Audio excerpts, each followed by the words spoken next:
പുതിയൊരു വീഡിയോയിലേക്ക് എല്ലാവർക്കും സ്വാഗതം. നമ്മളിന്ന് വന്നിരിക്കുന്നത് ബബ്ബബ്ബ സിനിമയുടെ കളക്ഷൻ റിപ്പോർട്ട് പറയാൻ വേണ്ടിയാണ്. അങ്ങനെ ബബ്ബബ്ബ സിനിമ 4 ദിവസം തിയേറ്ററുകളിൽ മുന്നേറി കഴിഞ്ഞിരിക്കുന്നു. 4-ാം ദിവസം കേരളത്തിൽ നിന്നും കളക്ഷൻ നേടാൻ സാധിച്ചത് 3,30,00,000 രൂപ മാത്രമേ കേരളത്തിൽ നിന്നും കളക്ഷനായി വന്നിട്ടുള്ളത്. 4 ദിവസത്തെ ടോട്ടൽ കേരള കളക്ഷൻ എന്ന് പറയുന്നത് 17 കോടിക്ക് മുകളിലാണ് സിനിമയ്ക്ക് 4 ദിവസം കൊണ്ട് കേരളത്തിൽ നിന്നും കളക്ഷൻ നേടാൻ സാധിച്ചത്. ഒരു ഗംഭീര തുടക്കം തന്നെ സിനിമയ്ക്ക് ആദ്യ 4 ദിവസം ലഭിച്ചിട്ടുണ്ട്.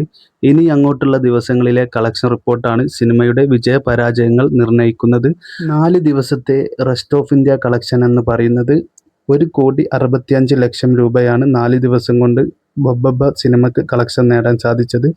അങ്ങനെ ടോട്ടൽ വേൾഡ് വൈഡ് ബോക്സ് ഓഫീസിൽ നിന്നും 35 കോടിക്ക് മുകളിലാണ് സിനിമയുടെ 4 ദിവസത്തെ വേൾഡ് വൈഡ് കളക്ഷൻ വന്നു നിൽക്കുന്നത്. ഇതുപോലെയുള്ള സിനിമാ വാർത്തകൾക്കും വിശേഷങ്ങൾക്കുമായി നമ്മുടെ ചാനൽ ഒന്ന് സബ്സ്ക്രൈബ് ചെയ്യാൻ മറക്കണ്ട. എല്ലാവർക്കും നന്ദി, നമസ്കാരം.